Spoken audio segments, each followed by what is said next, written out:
Government కనుక అతన్ని కనుక అరెస్ట్ చేసి లోపల వేయాలనుకుంటే హోమ్ మినిస్టర్ గారిని కామెంట్ చేసినప్పుడు, డీజీపీ గారిని కామెంట్ చేసినప్పుడు, డిఐజీ గారిని కామెంట్ చేసినప్పుడు ఇష్టం వచ్చినట్టు ఎటువంటి ఆధారాలు లేకుండా ఇష్టం వచ్చినట్టు అసత్యమైన ఆరోపణలు చేసినప్పుడు ఎప్పుడో అరెస్ట్ చేసేదండి.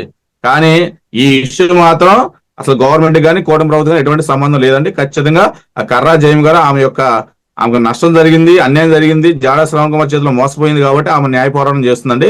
ఖచ్చితంగా నాలాంటి వ్యక్తులు కూడా నేను ఈ సందర్భంగా ఆ సోదరికి చెప్తున్నాను, నా దళితురాలు, నా రక్త సంబంధం గమనించిన వ్యక్తి కాబట్టి ఖచ్చితంగా ఆమెకు పూర్తి స్థాయిలో న్యాయం అందే వరకు నేను అండగా ఉంటానండి. ఖచ్చితంగా. ఇక్కడ ఒకటి శ్రీనివాస్ గారు డౌట్ ఏంటంటే, ఇప్పుడు కర్రీ జయమ్మ గారు దళితురాళ్ళు అంతేనా? ఇప్పుడు దళితురాలు మీద ఎస్సీ కేసు పెట్టడం ఏంటి? అది పెట్టచ్చు అట్లా?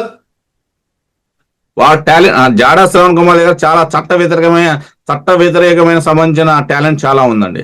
ఎందుకంటే ఎస్సీల మీద కూడా ఎస్సీ ఎస్టీ కేసులు పెట్టించేంత నాలెడ్జ్, ఆ చట్ట వ్యతిరేకమైన నాలెడ్జ్ ఎలా వస్తుందంటే ఆమెతో పాటు వేరే కూడా ఇరిగించి ఏమో ఎస్సీ సామాజిక వర్గం సంబంధించిన వ్యక్తి కాబట్టి ఆమెకి ఎస్సీ ఎస్టీ యాక్ట్ సంబంధించిన సెక్షన్లు వర్తించవు, మిగిలిన సెక్షన్లు వర్తిస్తాయి.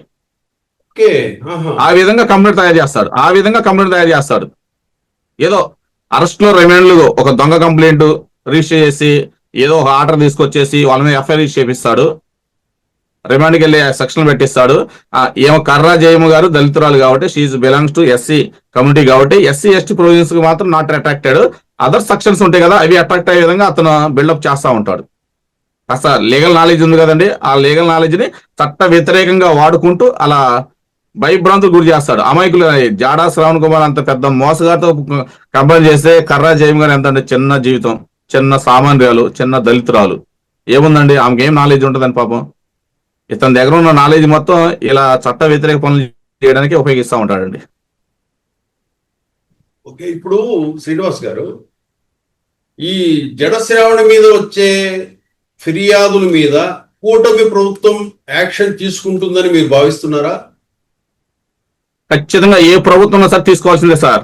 నాట్ ఓన్లీ దిస్ గవర్నమెంట్, కూటమి ప్రభుత్వాన్ని కాదు. ఇతను చేసిన పాపాలు, ఇతను చేసిన అన్యాయాలు, ఇతను చేసిన మోసాలు, ఇతను చేసిన చట్ట వ్యతిరేక పనులు మొత్తంకి ఖచ్చితంగా చట్టపరంగా శిక్ష అనుభవించాల్సిందే సార్. కూటమి ప్రభుత్వాన్ని కాదు, ఏ ప్రభుత్వం ఉన్నా సరే చట్ట వ్యతిరేక పనులు పాల్పడిన వ్యక్తుల మీద ఖచ్చితంగా శిక్ష అనుభవించాల్సిందే.